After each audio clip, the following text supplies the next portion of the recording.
Hello, everyone. Welcome to the podcast Trading Patterns. My name is Dimitar Kirchev. I'm going to be your host, and with me is Mr. Nikolai Stoykov. Hello, Mr. Stoykov. Hello, Mr. Kirchev, and hello to our lovely audience. Today's topic of conversation is going to be the integrity of the investment vehicles. Last week, we discussed the integrity of teachers. Role model teacher, yes. Yeah. This week, we're going to focus on the integrity of the investment vehicles. Probably next week, we should do the integrity of returns. What do you think? I don't know if the world is still around in a week. Okay. Maybe. Whatever you want to talk about, we'll talk about it. So, how much time do you think is needed in order to determine whether an investment vehicle is integrous or not? The only kind of reference point I have, what other people have said. And one of my famous teachers is Buddha. And Buddha said something to the extent that the truth, the sun and the moon, don't stay hidden for long, in the sense that patterns recur in our life and in different aspects of our life. And it's my experience that if you know some person for 20 years, or you know that person. 20 years.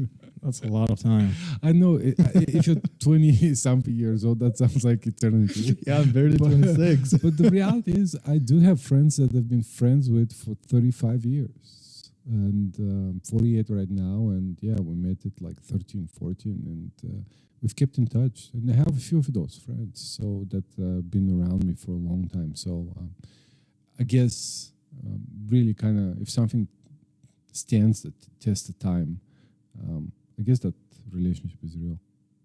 No surprises. What's going to happen? Okay.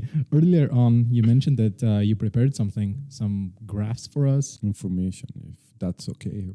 The idea behind this is everything starts with the context. And the context here is I read about this concept in Howard Marks's book, Market Cycles, and started thinking about it. Integrity of relationships is surrounded itself, integrity in the investment vehicle, and a few ideas popped up, and I basically worked them out. The idea something goes like this: when you can't really go from the beginning of time and how we invented fire, so we're gonna go straight to kind of the consequences of microeconomics, and it is that a 1% rise in GDP will, on average, give more than 1% rise in profits. This is statistically true, and it's a very simple concept that you could backtest it with. And there is some statistics that say that on average, the US economy, which constitutes like private and public companies, it's around 4. So 1% rise in GDP on average yields about 4% higher profit. So I took a look and said, hey, I'm going to go back 20 years in 2002, and I'm going to see what the US GDP was then. And it was around $11 trillion. Currently, 2022, 20 years later, GDP is 22 trillion, so it doubled. And you would ask what the stock market has done. The Dow Jones Industrial Average has increased 260%. And that's without dividends. If we include dividends, it's going to be something like, there is debate how to calculate the dividends and how to reinvestment because of taxes, basically. But let's say it's going to be around 300%. So for every 1% rise in GDP in US, Dow Jones goes up 300%. What do you think about that, Mr. Kirchev? Do you like it? Yeah, that sounds good. That sounds good to me. Sounds integrous, right? Yeah. Bring the dough. Why did you pick Dow Jones? Why not the S&P 500? I did it with S&P 500 as well, but the reason is very simple. We're going to go into the other comparison, which is the Hang Seng HSI index, which also has kind of like, a relatively high dividend payout ratio. I did it for the Dow Jones because it seems like the dividend payout is relatively close to what the HSI is doing, and there could be some outperformance in the indices due to the dividend payout ratios that are slightly different. The Dow Jones has a relatively higher dividend payout than S&P. Also, S&P could have some sort of specific kind of issues in terms of there could be technology issues and stuff like that. And Dow Jones tend to be relatively established companies, so you don't have necessarily the Teslas of the world in the Dow Jones, which kind of probably resembles better the HSI. Anyway, so going back to 2002, what do you think the China GDP was, Mr. Kirchev? Was a lot? Was little? Well, I guess it wasn't much. It wasn't that much, yeah. It was $1.5 trillion. So it was about 7 times less that of the US. And what do you think the China GDP is today? Well, it went up for sure. Question is, a lot, right? Yeah, Went up a compared lot. to United States GDP. Right, it's $15 trillion. So in that particular sense, the GDP increased 900% for 20 years. And it's really kind of catching up to the US. And what would you have done had you known that the China GDP was going to go up 9 times in 20 years? I would go all in. You mean relocate to China, right? Learn Chinese, buy Chinese. No, I wouldn't go stocks. that far. I would just invest the majority of my money. And you would be probably not so happy because the Hang Seng Index is up 120% since the middle of 2002. I'll repeat that again. The GDP went up 900%. The equity market went up 120% without dividends. If we include dividends, it's going to be 160%.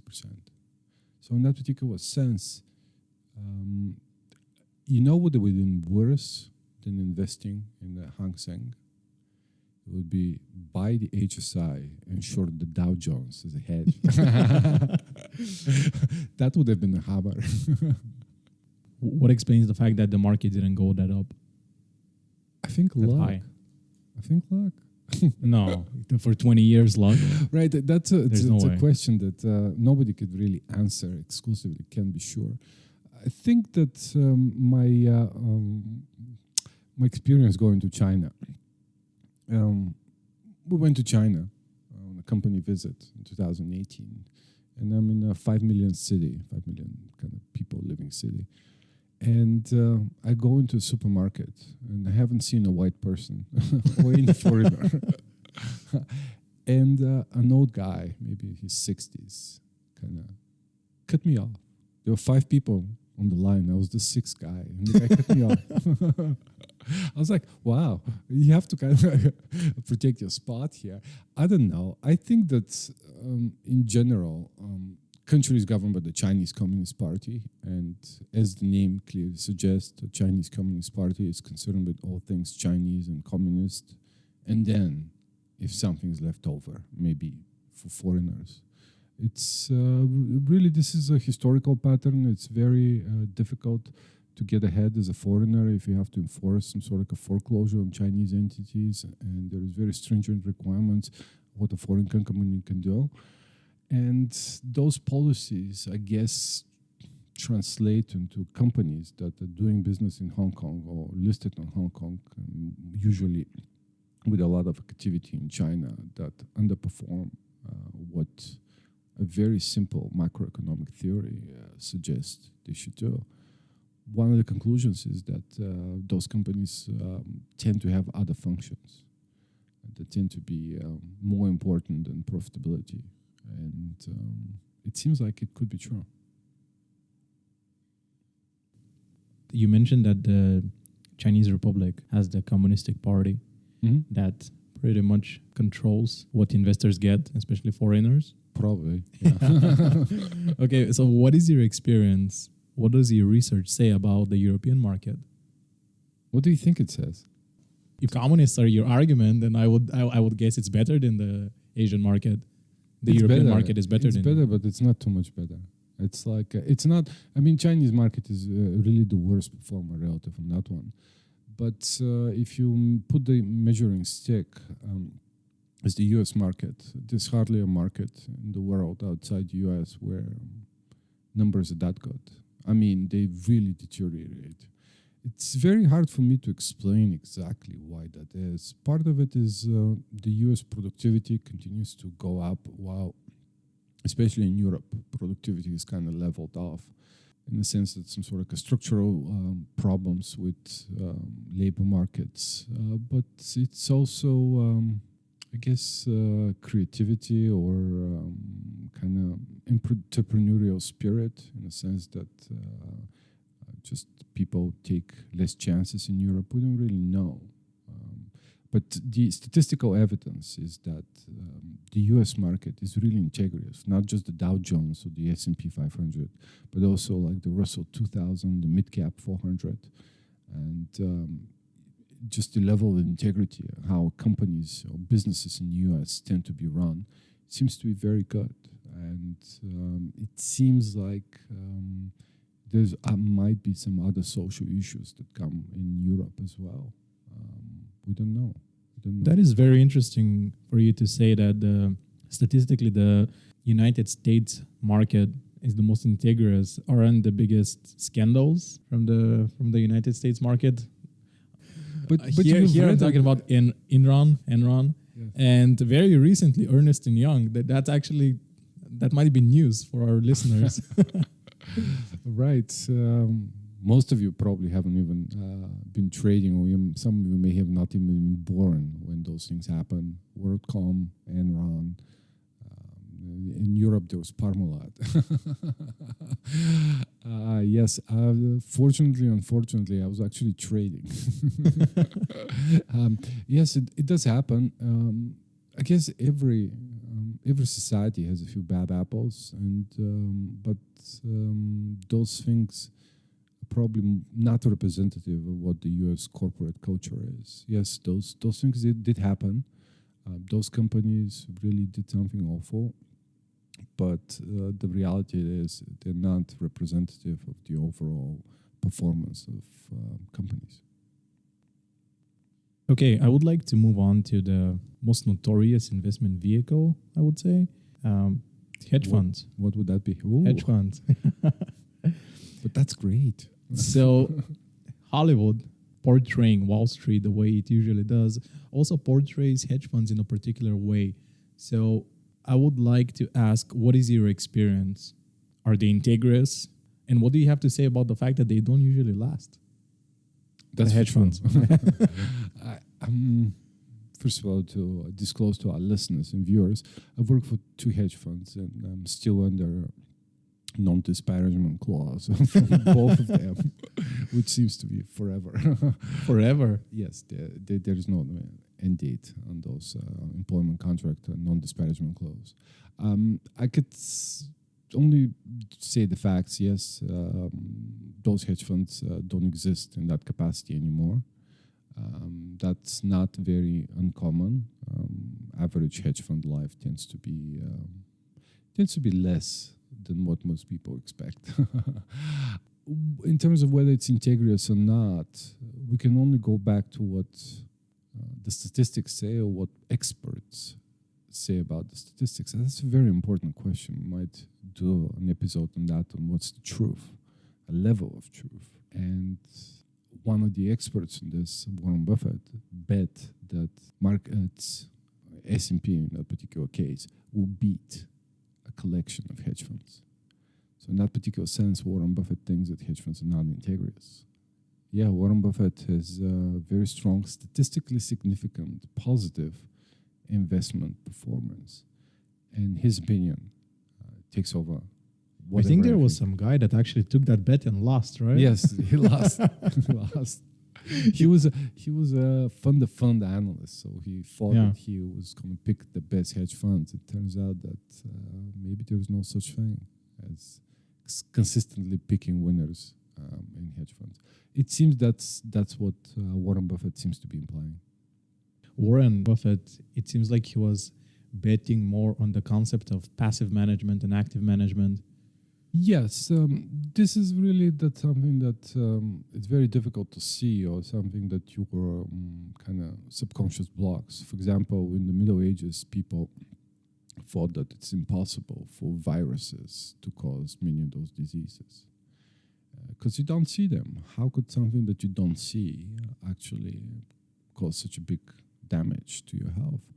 What happens is transaction costs are like viruses, and they add up.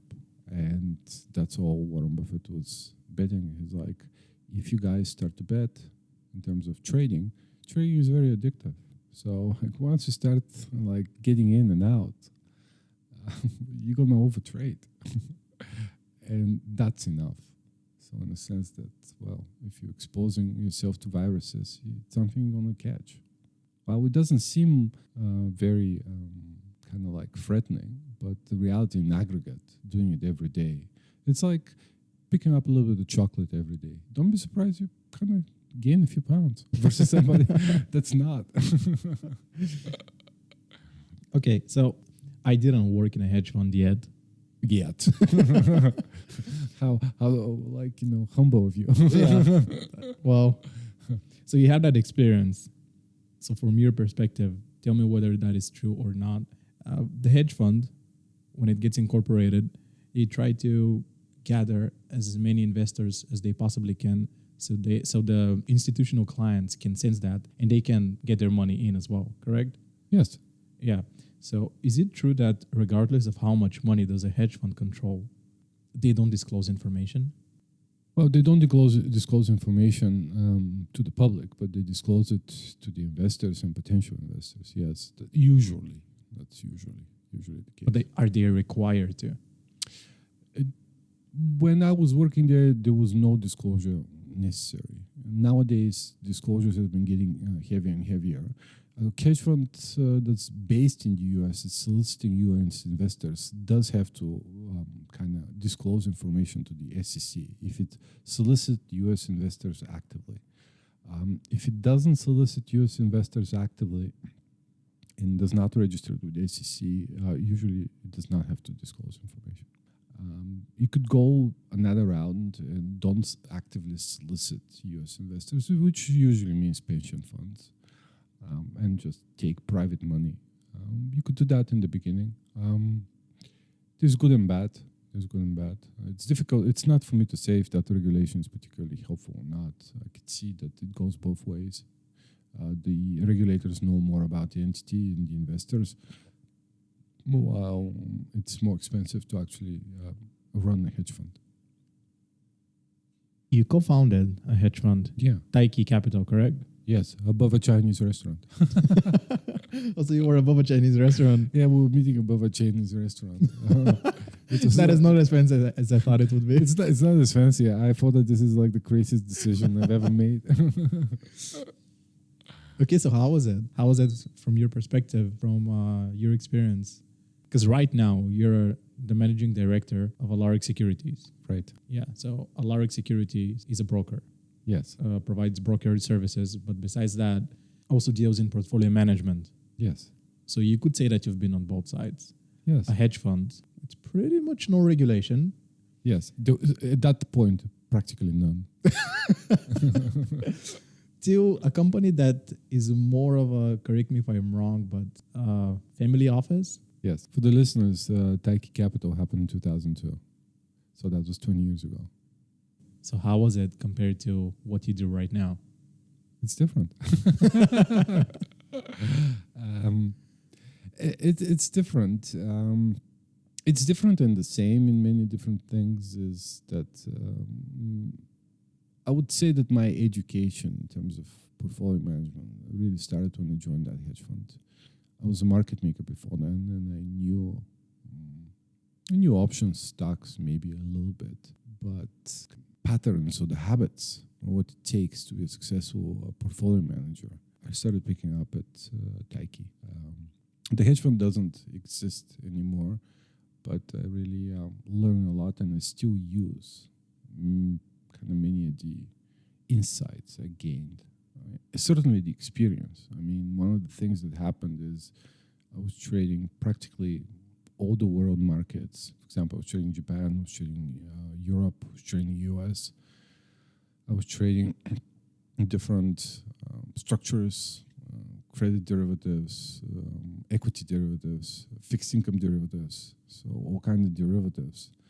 and got exposed to products that many different markets that people have not usually gotten. It's different to the sense that nowadays I really see the investors. It's like when you were working in a hedge fund, you kind of investors. Something that's there, and you know that they're investors, but you don't get to meet them. There is a special person designated for that. You just learn, hey, you got an inflow, or somebody's going to withdraw. On a very, very rare occasion, if an investor is very, very important, he might visit the office, or you go and visit the investor. What does an important investor mean? Can you enlighten us in regards of 200 million?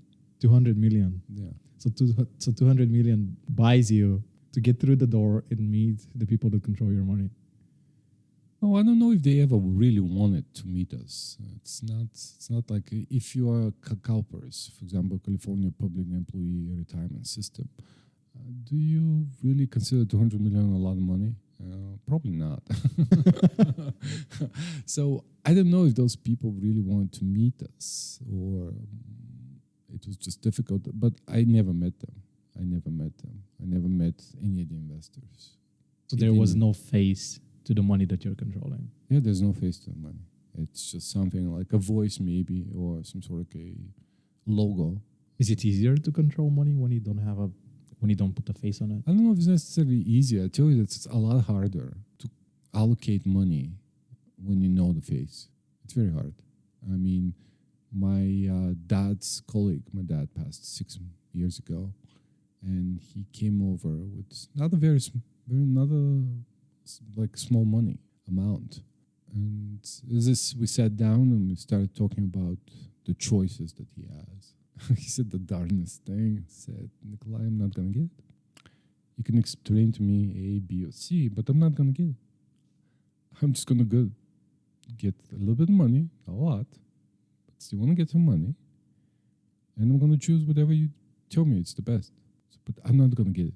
Whatever you try to explain to me, I'm 67 years old and I haven't done finance. I'm an engineer, he said, but I don't know what the risks are.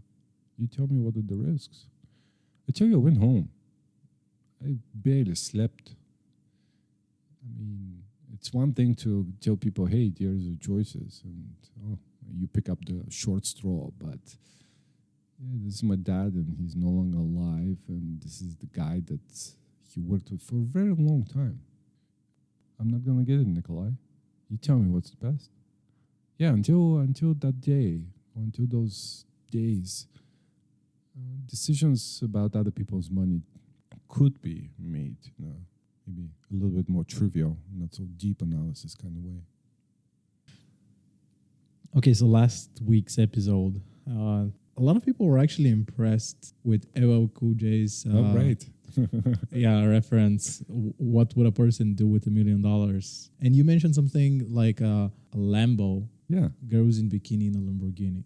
Yeah. The questions that we got: did you have a Lambo? Did you stay at the plaza?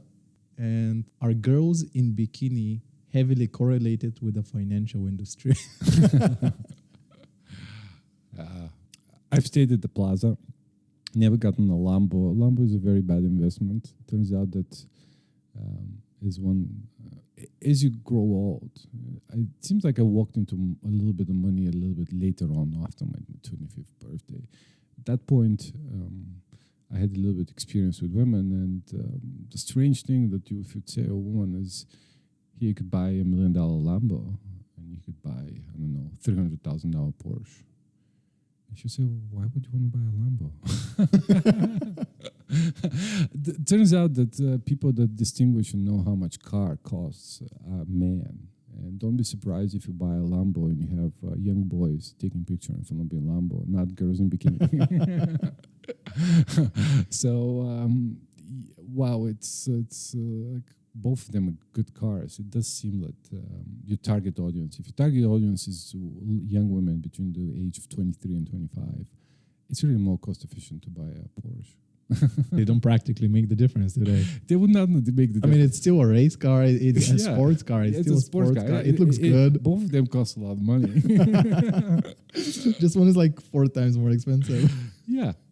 So women say, like, why do you want to buy a Lambo? It's a sports car. Girls in bikini in the financial industry. Financial industry is majority men. It's men dominated. It's kind of there's not a lot of women working. That's not because it's exceptionally hard. It seems like women are not interested in it. Things could get a little bit excessive in terms of like boys go partying after trading. It's to be expected. It could be a major kind of distraction. There's different types of trading, and one trading is big active trader. And if you choose to be an active trader, you need to be very, very focused and concentrated. And my experience tells me that if you're dealing with a lot of girls in bikini, it's going to be very difficult for you to concentrate consistently. But I guess that's just my experience. I haven't been everywhere in the world. I haven't seen everybody, but I've seen enough people to say that girls in bikini could be distracting, could be very distracting in the long term. In the short term, it could be fun. Okay, well, I guess that answers it. Yeah, what do you think next week's topic should be? Let's ask the listeners and viewers, what do you want me to talk about? Okay, so I guess we're gonna let our listeners and viewers decide a few additional options that I am gonna come up with. Okay. Okay, All right. I would like to thank you for your time. I would like to also thank our listeners. Thank you, Mr. Kirchhoff. Thank you, listeners and viewers.